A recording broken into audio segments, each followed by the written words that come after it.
And then to keep it to keep it real with you, so-called Black Americans, so-called FBA, they are literally the reason New York fell off. They are literally the reason New York is not the eminent domain of hip hop. Check this out. Check this out. So if black, indigenous, African, Israelite, Moorish blood flows through the FBA, then that vibration is going to resonate. Whether brothers are in the Midwest, the South, the East, out West. So the art they claim started in the tri-state, right? And then it got hot out west, and then the South got in on it. The South got in on it in the early to mid 90s. Or if you just want to play advocate, the South got in on it in the late 90s, the 99 and the 2000. This the South got something to say, and that's all I got to say. And ever since then, New York has not been the focal point.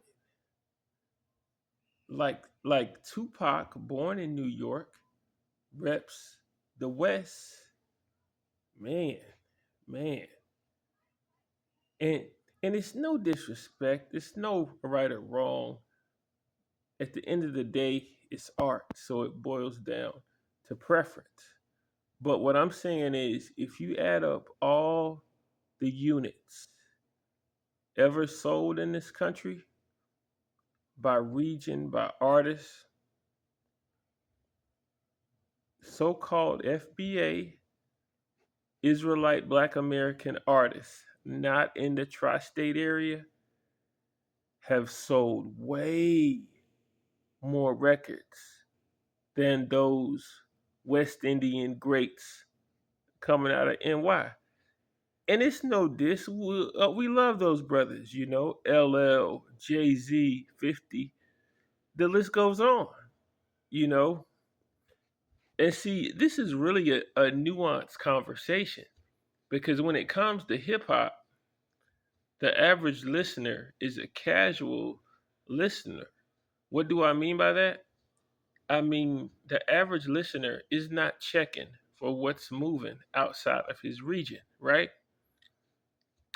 But see, the thing about it is when you catch a hold of it in the South and you really, really are into it, you feel compelled to do the research and listen to the elders that started the thing up top, right? So yeah, do I believe Fat Joe is racist? No. Uh, uh, did the West Indians start rap? See, that's debatable, and it's not even debatable. It's really just whatever theory resonates with you, because you could find records from brothers like James Brown where they was doing their rap poetry thing in the 60s, right? And I'm sure you could probably find other rhythmic speaking of brothers in the Caribbean. Uh so yeah, man. And as it relates to Math Hoffa, I salute him because if I'm being honest, he literally has the best hip hop platform, especially if you are are are of a certain age. It's just really quality conversations on that platform. But this is really the third Math Hoffa red flag. Uh, the first red flag was when Van Lathan was on there. And if you go back and pull up that episode, Van Lathan, Math Hoffa mocks the Southern ancestor who endured slavery.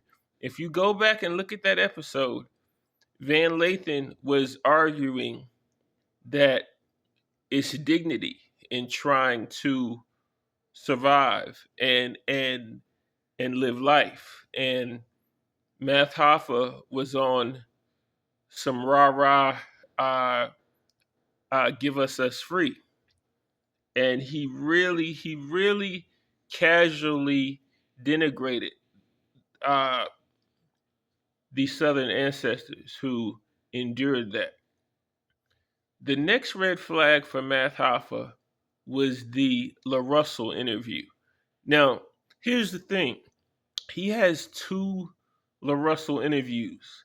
Not the one when he was in the barbershop, the one where he was in the studio. And La Russell, shout out La Russell, he says, listen, I cannot, even if you come at me with a good deal, the fact that you tried to screw me and the fact that you're screwing others make you a person I don't want to do business with. And in the typical grimy ass New York nigga perspective, Math Hoffa says, well, hey, business is business. It's not personal. A bad deal isn't personal. And LaRuss is like, how is it not personal? And you're trying to screw me. And even if you give me a good deal, the other 10 guys you have employed for you, you're screwing. Fast forward to Math Hoffa allowing Fat Joe to get his FBA rant off. But yeah, that's all I got on it. Like I said, you could probably find rhythmic speech in the so-called U.S. as well as the islands, but FBA. Think about all your down south artists, all your Midwest artists, all your West Coast artists. Now think about your New York artists. Those FBA artists, the list is a mile long compared to those New York tri-state brothers. And again, we love those guys, we respect those guys, but the FBA is what really took this thing out of there because that frequency uh, uh, is just relatable. Perfect example. We used to really criticize New York production. Like, how can you dance to Prodigy and Mobb Deep? How can you have a party to a bunch of Alchemist beats, right? Versus in the South and out West, you have a vibration that's fun to party and dance to. So yeah, man, peace.